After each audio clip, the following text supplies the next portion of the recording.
నమస్తే, welcome to Bharati TV. నేను బాపయ్య.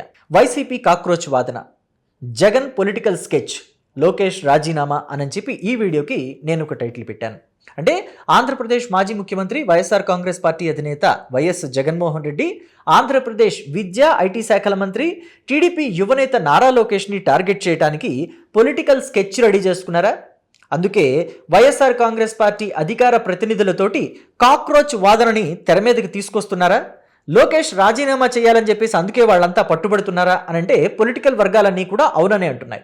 అయితే లోకేష్ని టార్గెట్ చేసే క్రమంలో జగన్మోహన్ రెడ్డి తనకి తాను డ్యామేజ్ చేసుకుంటున్నారనే విషయాన్ని కూడా మర్చిపోతున్నారు అని చెప్పేసి కూడా చాలామంది చెప్తున్నారు. ఇప్పుడు పొలిటికల్ ఉద్దండులు ఉంటారు కదా, కురువృద్ధులు ఉంటారు కదా, రాజకీయ కురువృద్ధులు, వాళ్ళంతా కూడా చెప్తున్నారు జగన్మోహన్ రెడ్డి ఈ పొలిటికల్ స్కెచ్ లోకేష్ మీద ప్లాన్ చేస్తూ వైసీపీనే టార్గెట్ చేశాడేమో అనే అనుమానాలు కూడా కలుగుతున్నాయి. అసలు ఏం జరిగింది అనేది చెప్పే ముందు మీకు ఒక విషయాన్ని గుర్తు చేయాలి. నీట్ ఎగ్జామ్లో అవకతవకలు జరిగాయి అని చెప్పి కేంద్ర మంత్రి ధర్మేంద్ర ప్రధాన్ని రాజీనామా చెయ్యాలి అని చెప్పేసి విద్యార్థులంతా కూడా ఢిల్లీలోని జంతర్ మంతర్ దగ్గర ఏ స్థాయిలో ధర్నాలు నిరసనలు నిర్వహించారో మనమంతా చూసాం. అయితే చివరికి ప్రభుత్వమే దిగిరాక తప్పలేదు. కేంద్ర ప్రభుత్వం దిగొచ్చి ధర్మేంద్ర ప్రధాన్ని ఆ పదవి నుంచి తొలగించింది. సో అయితే అసలు ఏం జరిగింది అనేది కూడా ఒకసారి మనం చూసుకోవాలి. నీట్ ఎగ్జామ్ నిర్వహించారు 2026 మే 13వ తారీఖు 14వ తారీఖు. అయితే 13వ తారీఖున నిర్వహిస్తే 15వ తారీఖు కల్లా పేపర్ లీక్ అయింది అనే మాట బయటకు వచ్చింది. ఈ పేపర్ లీక్ అయింది అనేది కేవలం ఆరోపణ మాత్రమే కాదు, ఆధారాలు కూడా ఉన్నాయి. పేపర్ ఎలా లీక్ అయిందనే విషయం కూడా చక్కగా బయటకు వచ్చేసింది. అంటే పేపర్ని ప్రిపేర్ చేసిన ఒక ప్రొఫెసర్ ఉంటారు కదా, ఆయనకి లంచం ఇచ్చి విద్యార్థుల తల్లిదండ్రులు కొంతమంది ఆ పేపర్ని కొనుక్కున్నారు 13వ తారీఖు కన్నా ముందే. అంటే ఎగ్జామ్ 13వ తారీఖు నిర్వహిస్తారంటే మే 13వ తారీఖున 12వ తారీఖునే వాళ్ళు కొనేసుకుని ఎగ్జామ్ రాసుకున్నారు. అయితే ఈ విషయం 15వ తారీఖు కల్లా మొత్తం బయటకు వచ్చేసింది, ఆధారాలతో సహా. వాళ్ళ వాట్సాప్ చాట్లు ఇవన్నీ బయటకు వచ్చేసాయి. బయటకు వస్తే ఎగ్జామ్ క్యాన్సిల్ చేస్తున్నాము, మళ్ళీ నిర్వహిస్తాము, ఇలా జరిగినందుకు క్షమించండి అని చెప్పేసి కేంద్ర మంత్రి ధర్మేంద్ర ప్రధాన్ మీడియా ముందుకు వచ్చి మరి విద్యార్థి లోకానికి క్షమాపణ చెప్పారు. అయితే జూన్ 16వ తారీఖున ఎగ్జామ్ నిర్వహించారు. మళ్ళీ 2026 జూన్ 16వ తారీఖున ఆ రిజల్ట్ జూలై 16వ తారీఖున 20వ తారీఖున వచ్చేసింది. అయితే కాక్రోచ్ జనతా పార్టీ, అలాగే విద్యార్థి లోకం, కాంగ్రెస్ పార్టీ, ఇంకా కొన్ని రాజకీయ పార్టీలు సంయుక్తంగా ధర్నా నిర్వహించాయి. ఇంత పెద్ద తప్పు జరిగింది, ఈ తప్పుకి కారణం ఆ మంత్రిత్వ శాఖ ఎవరైతే నిర్వహిస్తున్నారో ధర్మేంద్ర ప్రధాన్, ఆయనదే బాధ్యత. సో ఆయన బాధ్యతని తీసుకుని రాజీనామా చెయ్యాలి అని చెప్పి డిమాండ్ చేశారు. మొత్తానికి కొంతమంది విద్యార్థుల ప్రాణత్యాగం ఇవన్నీ వెరసి ధర్మేంద్ర ప్రధాన్ని రాజీనామా చేసే వరకు తీసుకొచ్చాయి. అయితే వాళ్ళు అంతలాగా ఎందుకు నిరసన చేశారు, ఎందుకు విద్యార్థులు రోడ్డెక్కారు అని అంటే ఇక్కడ మనం ఒక విషయం గమనించాలి. విద్యార్థులు మొదటిసారి ఎగ్జామ్ రాసినప్పుడు కొంతమందికి తక్కువ మార్కులు వచ్చాయి, కొంతమందికి మంచి మార్కులు వచ్చాయి. కానీ ఆ పేపర్ని క్యాన్సిల్ చేసేసి మళ్ళీ ఎగ్జామ్ పెట్టారు చూసారా. అప్పుడేమైందంటే మొదటిసారి మంచి మార్కులు వచ్చిన విద్యార్థులకి రెండవసారి ఎగ్జామ్ పెట్టినప్పుడు తక్కువ మార్కులు వచ్చాయి. మొదటిసారి తక్కువ మార్కులు వచ్చిన వాళ్ళలో కొంతమందికి రెండవసారి మంచి మార్కులు వచ్చాయి. సో ఈ క్రమంలో కొంతమంది విద్యార్థులు ఆత్మహత్యాయత్నానికి కూడా పాల్పడ్డారట. కొంతమంది విద్యార్థులు చనిపోయారని కూడా చెప్తున్నారు. సో ఈ క్రమంలోనే విద్యార్థులందరికీ కూడా కడుపు మండిపోయి, అంటే ఒక పరీక్ష పెట్టడం కూడా చేతగాని మీరు ఎందుకు అధికారంలో ఉండటం, ఎందుకు మీకు మంత్రి పదవులు అని చెప్పి రోడ్డు మీదకి వచ్చి ధర్నాలు నిర్వహించి రాస్తారోకోలు చేసి అసలు ప్రభుత్వాన్ని స్తంభింపజేసి ఆ మంత్రిని బర్తరఫ్ చేసే వరకు పోరాటం ఆపలేదు. మొత్తం మీద ప్రభుత్వం కూడా దిగొచ్చింది. చనిపోయిన విద్యార్థులకి ఎక్స్గ్రేషియా ప్రకటించింది. ఎగ్జామ్ టైంలో చనిపోయిన వాళ్ళకి కూడా ప్రకటించింది. మొన్న ధర్నాలు చేస్తూ చనిపోయిన వారికి, గాయపడిన వారికి కూడా ఎక్స్గ్రేషియా ప్రకటించింది. సో ఇదంతా చూసిన వైఎస్ఆర్ కాంగ్రెస్ పార్టీ ఆ కాక్రోచ్ పార్టీ నుంచి ఇన్స్పిరేషన్ తీసుకుంది. అయితే ఇన్స్పిరేషన్ తీసుకోవచ్చు, మంచిదే.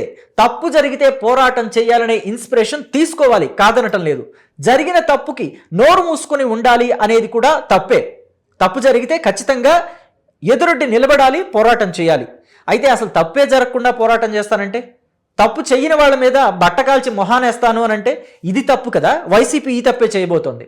ఇప్పుడు వాళ్ళు గడిచిన 2-3 రోజుల నుంచి ఏమంటున్నారంటే మెగా డిఎస్సి నిర్వహించారు కదా, 16,000 ఉద్యోగాలు ఇచ్చారు కదా, ఆ మెగా డిఎస్సి అంతా అక్రమాల పుట్ట, అసలు ఆ ఎగ్జామ్ని క్యాన్సిల్ చేయాలి, ఆ ఎవరైతే ఉద్యోగాలు పొందారో 16,000 మందిని వాళ్ళందరినీ రోడ్డు మీదకి లాగాలి, వాళ్ళ ఉద్యోగాలు క్యాన్సిల్ చేయాలి అని చెప్పేసి డిమాండ్ చేస్తున్నారు. ఇది కాక్రోచ్ వాదనే, కానీ అర్థం లేని కాక్రోచ్ వాదన, పిచ్చి కాక్రోచ్ వాదన అని చెప్పి తెలుగుదేశం పార్టీ వాళ్ళు అంటున్నారు. ఎందుకంటే అక్కడ నీట్ ఎగ్జామ్ పేపర్ లీక్ అయింది అనే దానికి ప్రాథమిక ఆధారాలు ఉన్నాయి, వాట్సాప్ చాట్లు అన్నీ కూడా బయటకు వచ్చాయి. కానీ ఇక్కడ ఏ ఆధారాలు పెట్టుకుని వైసీపీ ఈ ఆరోపణ చేస్తుంది? కేవలం లోకేష్ని పొలిటికల్గా టార్గెట్ చేయడానికి 16,000 మంది అభ్యర్థుల జీవితాన్ని నాశనం చేస్తారా మీరు అని చెప్పేసి క్వశ్చన్ చేస్తుంది. దీనికి వైసీపీ దగ్గర ఆన్సర్ లేదు, కానీ పేపర్ లీక్ అయింది అంటారు. అలాగే మొన్న కూడా మనం చూసాం, కొంతమంది అభ్యర్థులు ఎవరైతే డిఎస్సి ఎగ్జామ్ తర్వాత, అంటే డిఎస్సి రిజల్ట్స్ వచ్చిన తర్వాత, ఉద్యోగాలు నియామక పత్రాలు కూడా అందజేసిన తర్వాత కొంతమంది మీడియా ముందుకొచ్చి అభ్యర్థులు మాకు అన్యాయం జరిగింది, రిజర్వేషన్లో అవకతవకలు జరిగాయి అని చెప్పేసి మాట్లాడితే వాళ్ళని వెనకేసుకొచ్చింది వైసీపీ. చివరికి ప్రభుత్వ ఉద్యోగులు, అంటే డిప్యూటీ కలెక్టర్ లాంటి వాళ్ళు పెద్ద పెద్ద స్థాయిలో ఉన్న ప్రభుత్వ ఉద్యోగులు ఎక్కడా కూడా అవకతవకలు జరగలేదు, రిజర్వేషన్ సక్రమంగా అమలు చేశాం, వర్టికల్ రిజర్వేషన్, హారిజాంటల్ రిజర్వేషన్ దేంట్లోనూ అవకతవకలు జరగలేదు, స్పోర్ట్స్ కోటాలో కూడా అవకతవకలు జరగలేదు అని చెప్పేసి తేటతెల్లంగా ప్రతి ఒక్క అభ్యర్థి ఎవరైతే అభ్యంతరాలు లేవనెత్తారో వాళ్ళ అభ్యంతరాలకి సమాధానం కూడా ఇచ్చారు.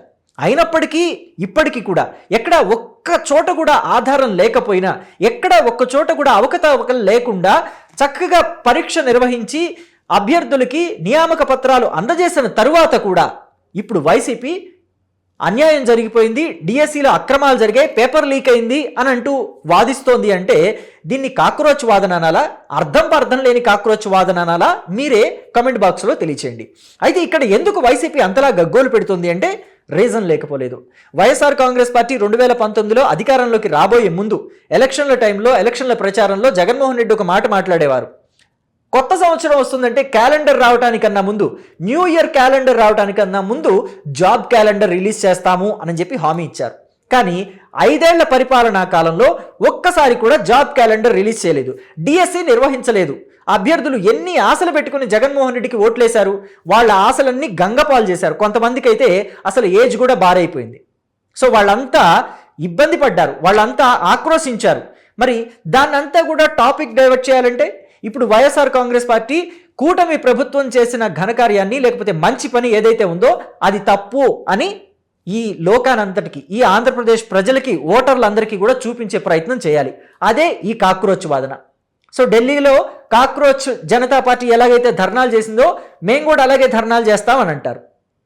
కానీ అక్కడ విద్యార్థులంతా కూడా అన్యాయం జరిగింది అని చెప్పి రోడ్డు మీదకి వచ్చారు, అన్యాయం జరిగిన తాలూకా ఆధారాలని చూపించారు. కానీ ఇక్కడ డిఎస్సికి సంబంధించి ఎవరు కూడా మాకు అన్యాయం జరిగింది అంటలేదే. ఎవరైతే అభ్యంతరాలు లేవనెత్తారో వాళ్ళకి కూడా సరైన సమాధానాలు, సరైన ఆధారాలతో చూపించారు కదా. మరి ఇంకా రోడ్డు మీదకి వచ్చే వాళ్ళు ఎవరు, ధర్నాలు చేసే వాళ్ళు ఎవరు? కేవలం వైసీపీ వాళ్ళు మాత్రమే ఉంటారు తప్ప అభ్యర్థులు ఎవరు కూడా, డిఎస్సి అభ్యర్థులు, డిఎస్సి పరీక్ష రాసిన అభ్యర్థులు ఎవ్వరూ కూడా ఉండరు. ఎవరు కూడా రోడ్డు మీదకి వచ్చే అవకాశం కూడా లేదు.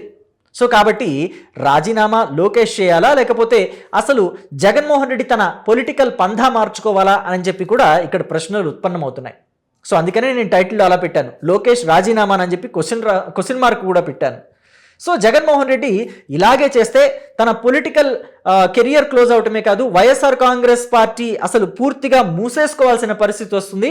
ఎందుకంటే ఇంకా 3 సంవత్సరాల పరిపాలనా కాలం ఉంది. ఇప్పటికే 16,000 ఉద్యోగాలు ఇచ్చేసింది కూటమి సర్కారు. ఇంకా నోటిఫికేషన్లు రిలీజ్ చేస్తారు, పరీక్షలు పెడుతూనే ఉంటారు. మరి వాటన్నిటి మీద కూడా ఇలాగే బురద చల్లే ప్రయత్నం చేస్తే డిఎస్సి అభ్యర్థుల్లో వైసీపీ పట్ల ఎలాంటి ఇంప్రెషన్ పడుతుంది? అది వైసీపీకి మంచిదా చెడ్డదా? వైసీపీకి మేలు చేస్తుంది అనుకుంటున్నారా, కీడు చేస్తుంది అనుకుంటున్నారా? మీ అభిప్రాయాన్ని కమెంట్ బాక్స్లో తెలియచేయండి. Thank you.